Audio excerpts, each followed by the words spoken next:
Well, Betsy, this is wonderful that you are answering our questions tonight. We all are trying to work on this maturity stuff and put it all together in our own heads. And so we just it's really wonderful to have some encouragement and guidance on that.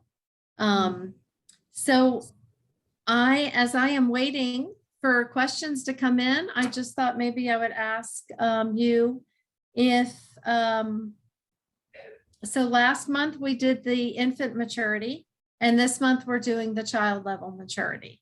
So do we have to be 100% successful in the infant to move on to looking at the childhood tasks? Oh, no. In fact, what's maybe good and maybe sad is that people like myself, I had actually pretty good childhood maturity, but was lacking infant maturity. So that's not uncommon, especially in our culture, that people will, maybe their parents did a better job explaining or helping them know what was needed so they can do hard things. They might know what's satisfying. They might be good about taming their cravings, but they never learn to regulate their emotions, which is the number one task of infancy, or maybe they don't know how to receive and quiet. So our culture tends to reward people who are really high performers. And so some of those high performers can actually have decent childhood maturity, which is, from the age of 4 to puberty, typically around 12 or 13. So they can have decent childhood maturity, but actually be quite lacking in infant maturity, which is from 0 to 4. So no, you don't. It's not that you, trying to think of how to describe this. If you have infant deficits, you can get triggered into those sort of maturity holes, so to speak. It's like if you picture the ground, you've like dropped into a hole, and you can be behaving like an infant, but that may not be where you are most of the time. And so you can for some reason have done fairly well with tasks in a higher level. But I think that's the reason why the life model people, and we also do this at HCI, we tend to focus on the infant and child maturity self-assessment the most, because those are the ones that trip us up the most. And I think Jim Wilder is the one who has often said that many men in America have not mastered all of the childhood tasks and are sort of stuck partway through childhood maturity. And whereas women tend to get a little further, they tend to often get to the adult level. Mm-hmm. Yeah. Okay. Well, thank you. That is good to know. Kind of along the lines with that, do I have to be 100% successful in a task to be considered mature in that area? I don't know. It's a little bit like being in debt. If you owe someone $10, are you in debt? If you owe someone $1,000. So I think in general, we're all on a journey, and none of us, I don't think, are fully mature in every aspect. And my experience, I know my husband in 2016, he got really, really sick with bone marrow cancer, and then had a bone marrow transplant, and then got a really bad pneumonia. And so during those times of really deep distress, all my triggers were activated, and me and the kids, we all behaved in ways that we weren't proud of. And I think that that's really common, that you can go along through life and you're doing pretty well, and then something will happen that is very challenging for you, and it brings up all of your all your wounds and all your maturity deficits. So remember, you can have two kinds of traumas. You can have the A, which is the absence of things that you needed to fully develop, and you can also have bad things that happen to you, the B traumas. Those are the ones, let's say you were raped, or you were in a terrible accident. So there's different kinds of trauma, and trauma is what arrests maturity. And a lot of it, I think, I don't think your average American parent really understands clearly. They don't have a clear vision for what a child needs in life. And so I frequently see parents expecting way too much of their children, and they're asking them to do things that the child isn't even able or capable of doing. So yeah, so I think all that to say, it's not like you're either in or out. It's like you're on a journey and stuff will come up where you find yourself, wrestling with someone in the local grocery store for the last gallon of milk when there's a blizzard on the way, and you come home and you can't believe that you acted that way. And so I just try to not beat up on myself and take it as a valuable bit of information that I'm still stuck in this area. And then to go to the Lord and receive his comfort and encouragement. And so it's kind of like it's sort of like you're cycling up and you're getting more mature, you're getting more capacity. You find that you're able to deal with problems in a way that is satisfying because you've gained more maturity. But that doesn't mean that something that is severe enough will come along and you'll find yourself struggling again. So no, I don't ever look at it in terms of it's 100%, like, oh, I'm 100% done with infant maturity now. I will always be able to regulate all 6 of the big 6 emotions under all circumstances in all areas. No, I don't think so. So, yeah. Okay, thank you for that. What is meant by, you just mentioned this phrase, truly satisfying. What is meant by that phrase? Yeah, that's an interesting phrase, isn't it? Yeah, Jim Wilder talks about satisfaction is typically being something small, and satisfaction doesn't last long. But many, many people don't even notice what's satisfying. And so they give their time and their money and their attention to things that never really satisfy them. Like, if you like to buy shoes, I mean, how many shoes are enough? At what point do you have enough shoes? So what we did when we learned about the idea that a childhood task was to know what satisfying is, I started asking my family, and I had a few kids who were still home then. Every night at dinner, I would just ask them, what did you do today that was satisfying? And at first they were all kind of like, oh no, there she goes again. But but then they all started liking it. And so these were the kinds of things my family would tell me. They would be like, I was at Costco and this woman was wrestling with the cart near her car trying to lift heavy stuff, and I just held the cart for her while she lifted the dog food in. Or I opened the door for someone. In other words, it's these little things. And it's the kind of thing, they say you're not changed by what you do, but by reflecting on what you do. And so it's just giving yourselves a moment every day to reflect on, what did I do today that was satisfying? Maybe I had an incredible time reading scripture with the Lord in the morning. Maybe I went out and made myself walk for 4 miles in the heat because I know it's good for my body. Maybe I gave my dog a bath. Maybe I helped someone. I held the door open for someone, or I attuned to my grocery clerk while she checked her groceries. I attuned to her, and I could see from her facial expression and eye contact that she appreciated someone treating her like a human being rather than a thing that's doing a task for her. So it's important. The reason it's important is that there are 3 childhood tasks: knowing what's satisfying, taming your cravings, and learning to do hard things. And these, apparently, if you don't have all 3 in a fairly solid way, you are going to be more prone to addictions. These are things that you ideally want to master before you hit puberty, because then hormones kick in and it gets to be harder. So if we were all the parents we wish we had been back when we were raising children, we would have worked on those with our kids. And I worked on them with a little neighbor girl who was in our life at the time, coming to our house. I worked on them with her when I first learned about them. And she would want like gummy bears right before dinner. She'd spot them up on the top shelf in the pantry and kind of make a fuss.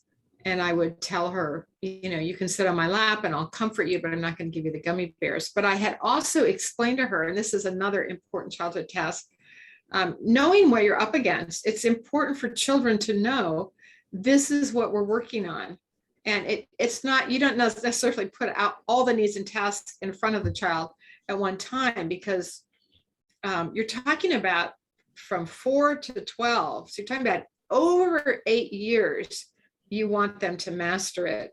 And so that means you start with, the 4-year-old, giving them some 4-year-old size tasks that you do with them. Your goal being that by the time they're 12, they've mastered those tasks. But apparently addictions, according to Jim Wilder, they come out of not having mastered those three of the childhood tasks, doing hard things, knowing what's satisfying. So if you don't know what's satisfying, why not do something addictive, even though ultimately it's not satisfying? Why endure pain or a hard time and actually fully metabolize it and grow stronger from it when you can avoid it by doing something that's pleasurable? Yeah. And why tame your cravings when there's no need to? You can just constantly indulge. But then it makes it so that as your life becomes more complex, as you get older, it makes it harder and harder for you to resist the temptation to indulge yourself. And it's so sad when I think about so many Christian leaders have failed in one way or another. I think about Rabbi Zacharias, who would tell these masseuses that he was asking to touch him inappropriately. He would tell them, well, I need this to be able to do, the pressures of ministry are so great that I need this. And that's totally not only morally wrong, but it's a very immature view of life. You have to take it in little stages. It's a little bit like working out at the gym. You don't start with the huge barbells and trying to run 10 miles. You have to start and work your way up. Thank you. I just wanted to remind everyone that if you came on late, please turn your camera off while we are doing the recording part of the session, and mute yourself. And if you have a question for Betsy, please send it to me through the chat, and then I will queue up your questions for Betsy. So Betsy, we have a question here. What is the root of childhood deficiencies? Well, there's really two aspects of childhood maturity. And so one is that a child has certain needs. These are things they need to receive from their parents or from their community. So there's the needs, and then there's also a task. There are things that the child has to do. And obviously, even with the task, you want the parents to be supportive in helping the child learn the task. So basically, it's surprisingly easy to have deficiencies. So in an ideal world, our parents would be fully mature. And because they're fully mature, they would instinctively know what's needed. And because of that, everyone then would fully mature for the most part. I mean, I can imagine that there might be wounds or traumas along the way that would keep us from fully maturing. But that's basically the bottom line. A need wasn't met, or you never learned a task that you needed to learn to fully mature. And so it's basically comes down to trauma, and often even more of the absence of good things, and the B trauma as well. The bad things that happen can keep us from fully maturing.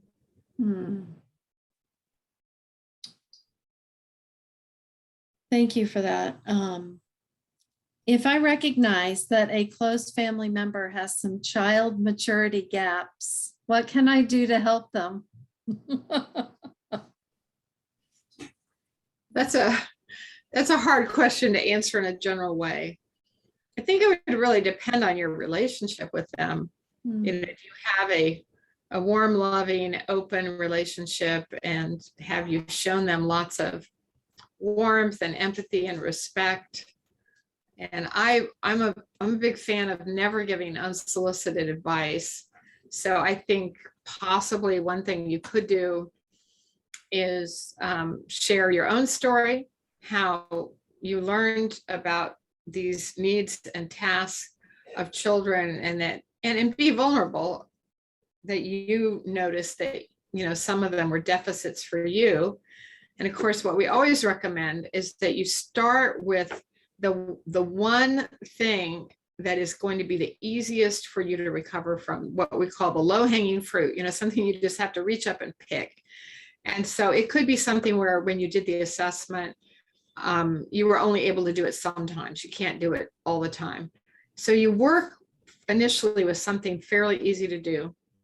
And as you begin to master that, it gives you more capacity. And then you can work on your next hardest thing. So you do not tackle the hardest one first. You might be tempted to read through these and say, oh, this is a big one for me. I really want to work on it.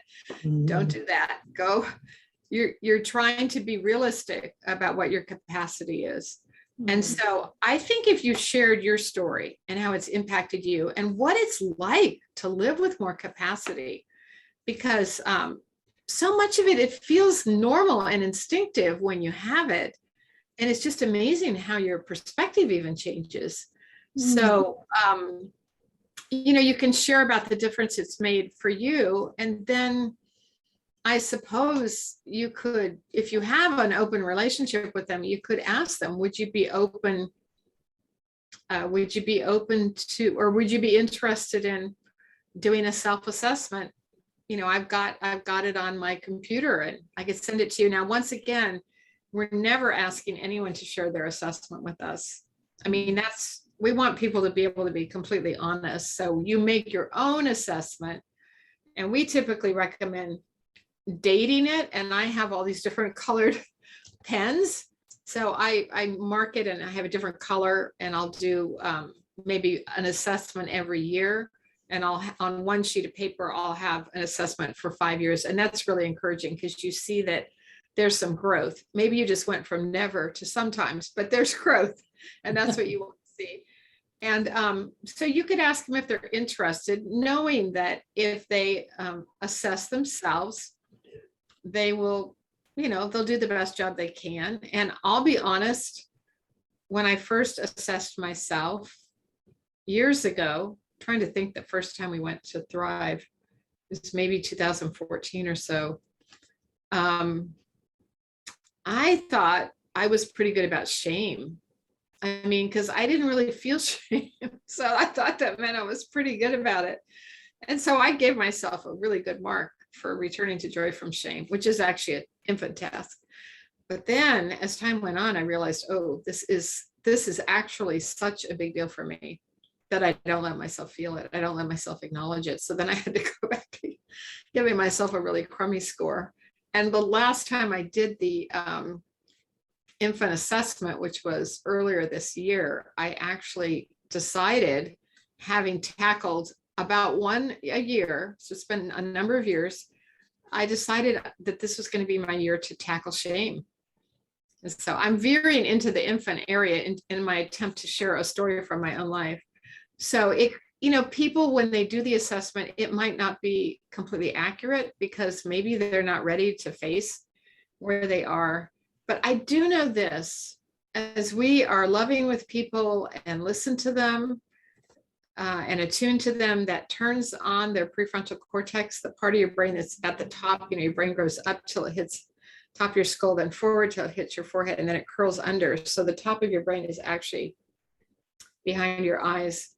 And I just find all the time, if I attune to people really well and I'm loving and kind and their relational circuits come on, they actually begin to go deeper and even hear from God, though they may not recognize it's him, but they have like good thoughts that come into their head and they become more open. So I just think relationships, they have to be cultivated.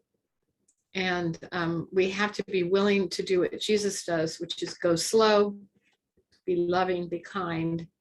And it doesn't generally work to try to fix people. And then over time, and the other thing is, as you mature, as you work on yourself, you'll have more capacity and more tolerance for what other people are doing. That's definitely happened with me and my husband. I used to really harp on him. And I see now, I see him with compassion now, and he sees me with compassion. And we're not perfect, but our relationship is so much happier than it ever was before. Well, Betsy, you've been referring to the assessments. Where can people get these assessments? Oh, I think we sent them out in our newsletter. So Okay. last month's newsletter had the child assessment, and the one prior to that had the infant assessment. Excellent. Yeah. All right. So they were in our newsletter. And if you don't get the newsletter, I believe the newsletters are all posted on our website, which is at godhealstoday.org. So if you go to our website, and I think it's under resources or maybe under blog, I'm sorry, I should know this, but I don't. It's okay. And they are there if you need them. Okay. One thing on the child stage indicators is I am interested in my family history and continue to learn about it. But what if I don't or can't know a part of my family history, such as if I am adopted or if I never knew one of my parents? How does that change the dynamics of that? I think you do what you can. You don't do what you can't. And so you try to find out, as much as you can. And if you're adopted, you are part of a family and you are part of that history. I really loved what Marcus Warner does with his son in this book. It just came out in June. It's The 4 Habits of Raising Joy-Filled Kids. And I don't remember where it was in the book, but I just loved what he does with his son, that he goes back several generations and says, I'm going to make up names because I don't have it right in front of me, but there was William Warner, an optometrist from Detroit. And then there was Sam Warner, a school teacher in Minnesota. And he goes through like the generations, the ones that he knows. And then he says to his son, and then there's Will Warner, the last in the great line of Warner men. So he's casting vision that, you have roots and this is where you come from. This is who you belong to. Everyone has a strong need to know that they belong. So, it seems like no one is completely without some connections. And nowadays there's things like Ancestry. You can find out, about your family background. If you're adopted, there's a story of your adoption that you should know, how you were chosen, how, and what you were like maybe if you were adopted as a baby, what you were like as a baby. There's still a whole lot of history that is available, even if you're adopted. That's beautiful. Thank you. Christina, our wonderful Christina, is putting these links that Betsy is mentioning in the chat. So the link to Marcus Warner's book and our website and where you can get these assessments. Next question, Betsy, is what do I look for in a community for help in recovering from my maturity deficits? That's a really good question. The ideal situation would be to have a handful of friends that were willing to assess themselves together. And then in the ideal world, you would have one person who could do each of the tasks, if that makes sense. So there's a really great story in this book of Jim Wilder's, which sadly I think is out of print, The Complete Guide to Living with Men. And I don't know if I can find it off the cuff, but he went apparently to somewhere, I think it was in Wyoming, and he did a retreat for a whole group of men who had invited him to come and speak. And they did a self-assessment at the end of the retreat, and then they put groups together based on their deficits. So the idea was to have one person in each group that could do the various needs and tasks. so that they could learn from each other, because you can really learn well from modeling. So what happened was the biggest group was the town drunk, because the town drunk needed, apparently it was like 10 men or something around him to cover all of his deficits. And then I think they just spent time together. They just hung out and did things together. And when he came back several years later, the town drunk was sober and his wife was happy, which apparently that's supposed to be a sign of a mature man if he has a satisfied wife. And they were actually reaching out to the children in the community by participating in an after-school program. And I really love that story, because the men themselves organize these groups and put people together in order to recover. So in an ideal world, there would be someone in your group that's good at whatever your deficit was. Now, another way to approach this would be, I discover that I'm not good at doing hard things. And I look around my church and I see an older woman who's really hardworking and doesn't seem upset when someone vomits or poos or whatever. She seems like she has capacity to deal with hard things. And you then ask her, hey, can I come hang out with you, cook meals together, or take a hike, whatever appeals to you. And then as you spend time with that person, and you just dive in and do the hard things with them that they are doing, after a while, you start to realize that doing these hard things is really satisfying. And all this effort you put into avoiding them was a complete waste of time, because they're not that, it's actually much, much better rather than just avoiding and having it kind of, it's there, but I'm avoiding it. You find that just going in and doing the hard thing is actually more satisfying. So I hope I'm not telling the same stories every time, but one story that comes to my mind is my friend Barbara, who we were shopping together one time at the Stanford Shopping Center, and she mentioned that she was going to return some shoes. And I just, because in my family, returning things, I think it was shame, but we always had to make it their fault somehow.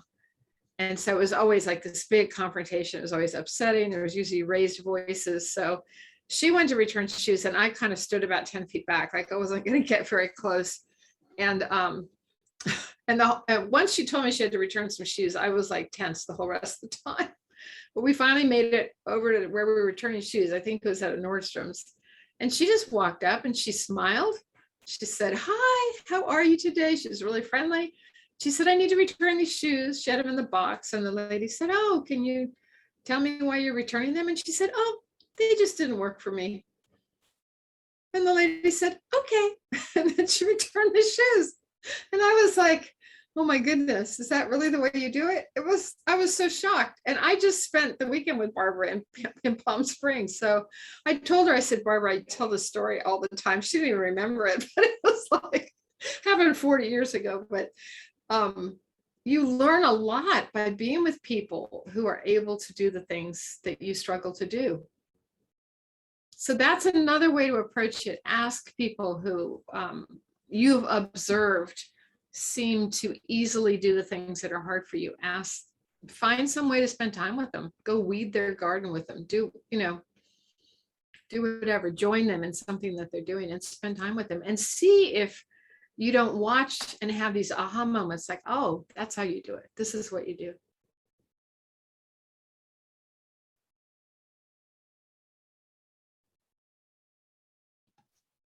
I love that. It sounds very relational and organic. And it sounds like you're not actually going up to somebody saying, I see your maturity levels are greater than mine in this, and you can do the hard things, and I need how to learn to do that. So I love that. On one of these, on our child stage indicators, it says, I am able to differentiate real from imaginary. Oh yeah, that's a good one. Yeah, that's interesting. Can you talk more about that? Yeah, that again is a very gradual thing for most children. So if you think about a 4-year-old, that's at the top of the infant scale. They're all about imagination. Like my little the 4-year-old in my life believes that unicorns are real, and they don't really know what's true and what isn't. And so ideally you have adults in your life that you trust, who don't think it's funny and don't tease you about it, but are a reliable source that if you ask them, is this real, they will give you the truth. Because you want to have that kind of a trusting relationship with adults. But basically children, between the ages of 4 and 12, they begin to understand what reality is, whereas prior to that they don't really know. So they're just checking in. It's hard. Sometimes they're asking you about Santa Claus. And I was the unpopular mother in the neighborhood because I told my kids, when they asked, sincerely, I told them, no, he's not real. So I didn't want them to later on jettison Jesus, because he's in the category of Santa Claus. You can't see him, but he's supposed to be there. He's supposed to be watching you. So I felt, but I'll tell you the funny story is I told my daughter that there was no Santa Claus when she asked, but then she went off to kindergarten and the kindergarten kids told her, no, there really is a Santa. And she came home and said, Mom, you're wrong. Santa's real. My friends, they told me the truth. So it's like, but it didn't end there. That was at 5. And at that point, I just said, oh, okay. Because, I wasn't going to take on the whole kindergarten class on whether Santa's real but it's just a gradual thing that they begin to realize over time that they're superheroes or whoever it is that they love, that they're not real. So imagine if you didn't do that, if you didn't master that task and you were then a teenager and you didn't really know what was real. Yeah. Get you in all kinds of trouble. Yes, indeed. Yes, indeed. Thank you for that clarification. We have a question here. Is it okay not to want to do some things, or is that being childish? Well, I think there's many things in life we probably don't want to do appropriately.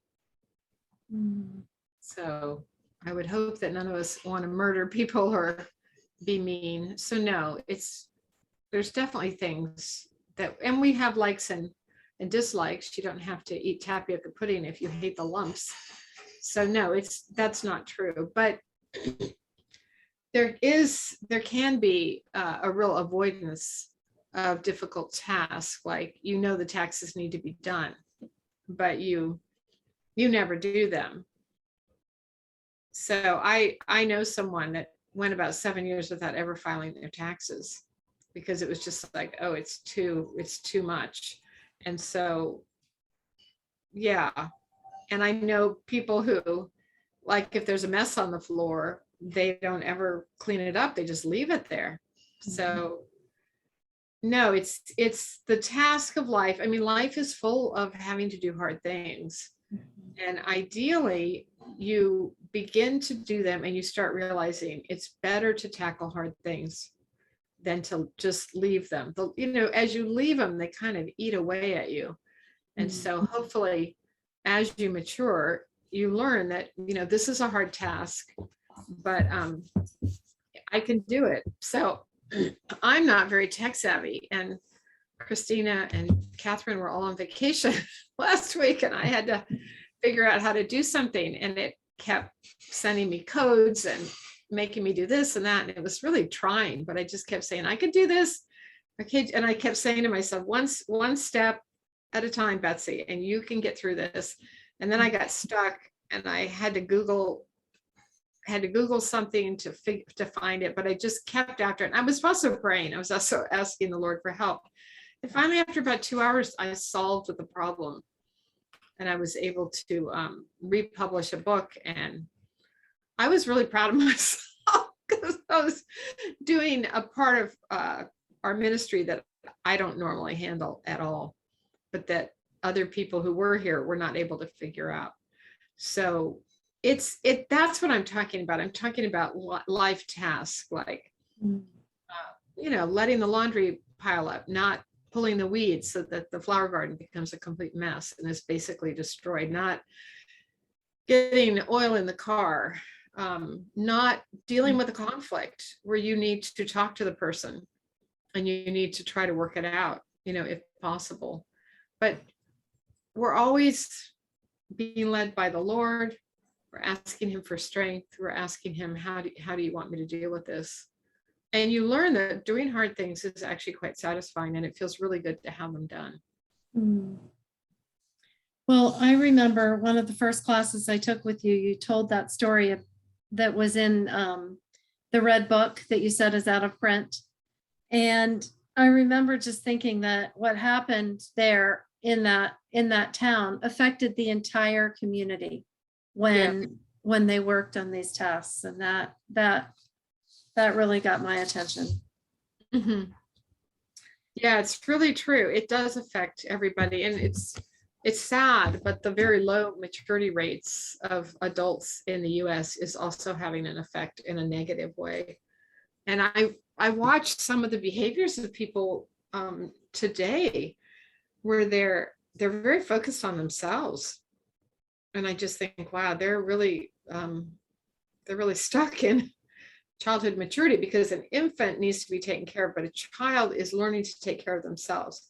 And that's very appropriate. Children between the ages of 4 and 12 should not be asked to take care of other children. Mm.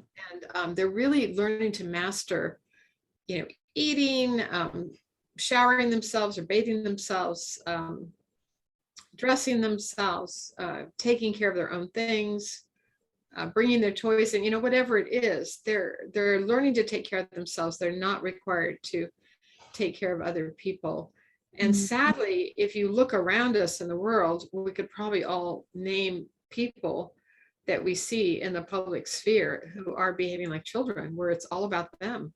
And they don't seem to have the capacity to move beyond an adult vantage point. And that for me is, I've gotten more mature. I'm amazed at how my perspective changes.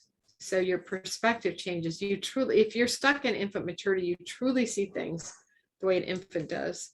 So if you're upset, you can think, I'm upset. Everyone should be helping me. I'm really upset. This feels terrible. And that's exactly the way an infant thinks. They're looking for other people to help them calm down. And with a child, it can be, it's all about me. And that's normal for children. Like, children should not be shamed for having that vantage point. That is part of their normal development. And ideally, then they master that by the age of 12 or so. And then they're moving on to actually being able to take care of two people, but again, two people who are on the same maturity level. So it's not like you're being asked to give sacrificially. It's more like you're sharing life with someone else. But we'll talk about that more next month. Yay. There's an infomercial. Well, I just wanted to invite everybody. We have a little bit of time left. And if you haven't heard Betsy mention something that you have a question about, there's still time. Just send that through the chat. Send it to me. And I will be happy to ask Betsy your question. So I am on the lookout for those. And wow, I love this last part of the child stage indicator. I see myself as cherished, loved, forgiven, valued, beloved by God, no matter what. I just love that. It's really important that children know that they are deeply loved for just who they are and not for what they do. But that's just a really difficult thing in our culture, because we're very focused on performance. So many children just hear, oh, you got an A, or oh, you won the game, or oh, you not, wow, you were really brave. It's just, we want it to be about who they are, not about what they do. And that's really important, because that's the way God loves us. But often what we experience as children can interfere with us seeing God clearly, and we have distorted images of him, and we think that he wants things from us and is demanding and harsh and critical. And we have to do all these things for God in order to win a relationship with him. And that's really not true. In fact, I've been reading a lot of Dallas Willard recently, and I read, I think it was in The Divine Conspiracy, he said, every person needs time every day where they do absolutely nothing. You know, we can just fill our whole lives with busyness, and we can feel that our identity is based on how much we get done. And I can struggle with that because I grew up in a performance-oriented family, and then I jumped through all these hoops over years. And so it can be hard, but that's helped me to think I really need time every day to just do nothing. Because it's in that moment of doing nothing that I'm reminded that I am loved and have value for who I am and not what I do. That's beautiful.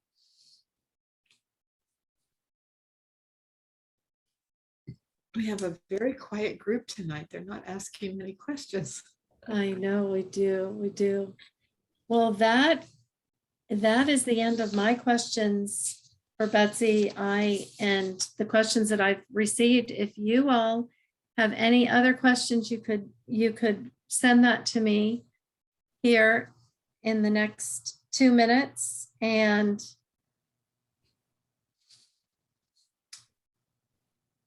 otherwise, I guess something we haven't, I'm not sure if we have talked about, is the learning to tame my cravings and where I am on that. Sometimes, I guess my question about that is, sometimes we can look at the world around us and say, well, I'm not that bad. There's somebody else. I just read an article about somebody who's much worse than that, and to kind of downplay our own cravings. So how do we have a balanced idea of what cravings, what a balanced viewpoint is on that? I don't know if I'm saying that right, but does that Yeah, make sense? I don't really know how to answer that. I don't think we're necessarily looking for balance, because what is balanced? We're just looking for more wholeness and more maturity for us, and knowing that we may not arrive during this lifetime. But the good news is we are eternal beings, and there will be more to come. But it is important to learn to tame your cravings, because children will feel like they can't live if they don't get whatever it is that they crave. And if they're always given what they crave, then they continue to think, I can't survive if I don't have that which I crave. And the story I often tell there is, when my son was playing soccer, we would always go watch his games, and it was a particularly hot day. And he not only had a water bottle, but we would always bring water. But it was a really hot day. And as we stood on the sidelines, we drank all of our water and he drank all of his. And when the game was over, he ran over to us and said, I need water. He was probably about 8 years old at the time. He was pretty young. And we just said, we don't have any, let's go home. And home was a mile away. And he threw himself down the grass and said, I can't get in the car until I have water. We just said, well, we're so sorry. But we didn't laugh at him. We took him seriously, but we said, we don't have any water. Look, our thing is empty, and we know this is upsetting, but you're going to have to get in the car. And he basically told us it's impossible for me to get in the car in this state of thirst. And we just said, okay, well, we're going to get in the car. And he got in the car and we drove home, and then he got a lot of water. Well, what did that teach him? It taught him that he felt like he was dying of thirst. And he that felt true to him. But as he learned, he survived it. You can get really thirsty. You can get really hungry. You can feel like you absolutely have to have the motorized skateboard that all your friends have, or you're going to die. It's just so important to you. And I'm not saying that you withhold things from children volitionally, but I'm simply saying that if you're constantly indulging them in what they feel like they must have, they will never learn that, you can actually be in quite a desperate situation and you're going to be okay. So I recently flew from Wichita to DC, and my plane was late getting into Dallas, where I had to change planes, and I missed my flight. Then I got in the line to get my ticket rebooked, which took about 2 hours. And by the time I got my ticket rebooked and I turned around, all the grills were coming down on all the eateries, and I realized there was nowhere for me to eat dinner. And I called the hotel that I had booked and said, is there anywhere to eat there? And they said, no, get something at the airport. So I'm walking through the airport and there's nothing open. So I had to go to my hotel, and I thought, well, at least I booked into a hotel that has a really nice breakfast. But when I got up in the morning, the breakfast wasn't served before my shuttle left to go back to the airport. And so I ended up going about 22 hours without having anything to eat. I mean, the woman behind the counter gave me a banana. She had mercy on me, went back to where they were putting breakfast together and got me a banana, for which I was grateful. But how many of us have been backpacking or somewhere where, you ran out of food, or you ran out of something, you got really thirsty, and those experiences are actually sort of good for us. And we can, of course, practice in fasting. I mean, in the early church, they fasted on Wednesdays and Fridays every week. And they went from, I think it was around tea time in the afternoon until the next day. And I believe they consumed breakfast then. So it wasn't a long fast. They basically were missing dinner. But I think fasting is a really, really good practice, not in the extreme. You don't want to make yourself sick. I actually am not fasting at this point in my life because it does make me sick. But back when I was able to fast, I would do cranberry juice and tomato juice. That's what I would do, because between a little bit of sweet and a little bit of not sweet, it kept my blood sugar fairly even. And we would fast every Wednesday. It's a good practice. It teaches you that, you don't have to have what you think you have to have. And you take the time you would use to prepare meals or to eat to focus on the Lord. Jesus fasted in preparation for his ministry. So yeah, I think taming your cravings is a really important skill. That's good. Well, we have 3 more questions that came in the last few minutes. And the first one is, are people with the same maturity levels attracted to each other? Oh, that's a really good question. I have no idea.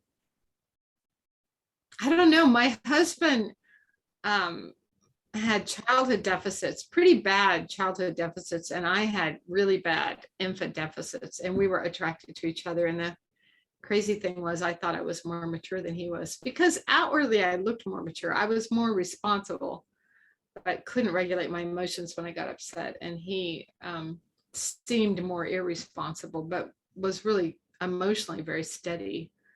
So we were opposites and were attracted to each other. I think, if what the life model people say is true, which I believe it is, then most women have made it to adult maturity, and most men are still working on childhood maturity. So yeah.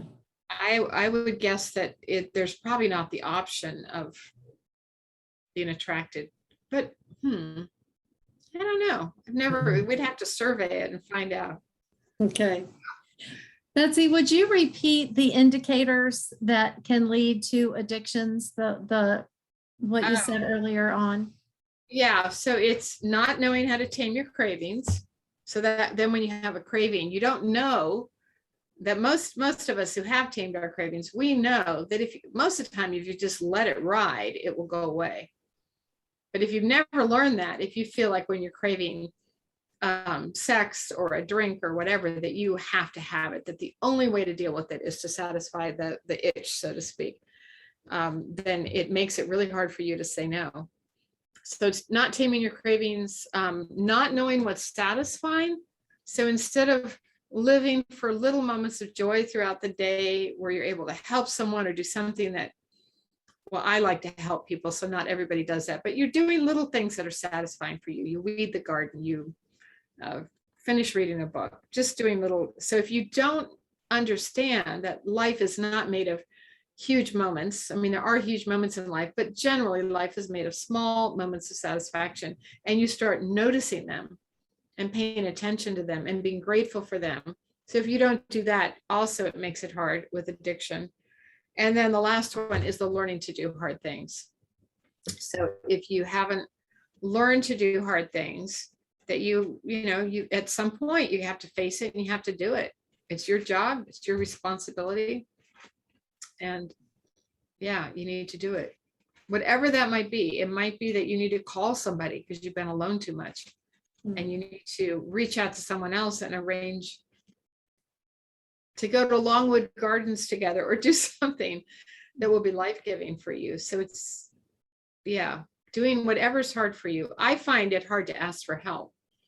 So for me, sometimes I feel like God's nudging me to ask for help. And then I tell him, like, I don't like to ask for help. I like to be the one who's giving. And, he kind of gives me the look, Jesus gives me the look that says, yeah, that's why we're working on this. That's why we're working on it together. Because I know this isn't easy for you, but right now I want you to ask for help. So I'm like, okay, this is killing two birds with one stone, the shame and the learning to do hard things. So. Okay, was there another question? There is one more, so we'll make this our last question. Do you think everyone has deficits in the different stages of maturity?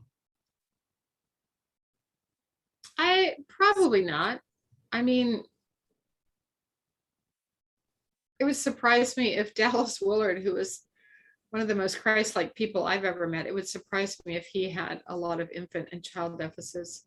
But he goes way beyond. I mean, he was a professor at University of California, of Southern California, USC, and he was in the philosophy department, and he made this commitment, get this, because he believed it was Christ-like, to never have the last word in any conversation. So he would get into philosophical discussions with his colleagues, and he would always let them have the last word. And for him, that was like a spiritual discipline of refraining from having to have the last word. And that for him was helping him grow in Christ-likeness. So there's these maturity things. And then when you talk about some of the great saints who really were very Christ-like and even, saw the goal as being union with Christ, where you're literally able to turn the other cheek. And yeah, there's like, so no, I don't think everyone has deficits, but I think most of us do. Okay. Because there are some people out there who are so mature and so Christ-like, and they draw people around them who are hungry for that kind of. So, but I would guess, my guess would be that you probably don't see full maturity in many people that are young. I mean, you can only be as mature as your age range. So you can't really reach elder maturity until you are actually elder age. It's not possible.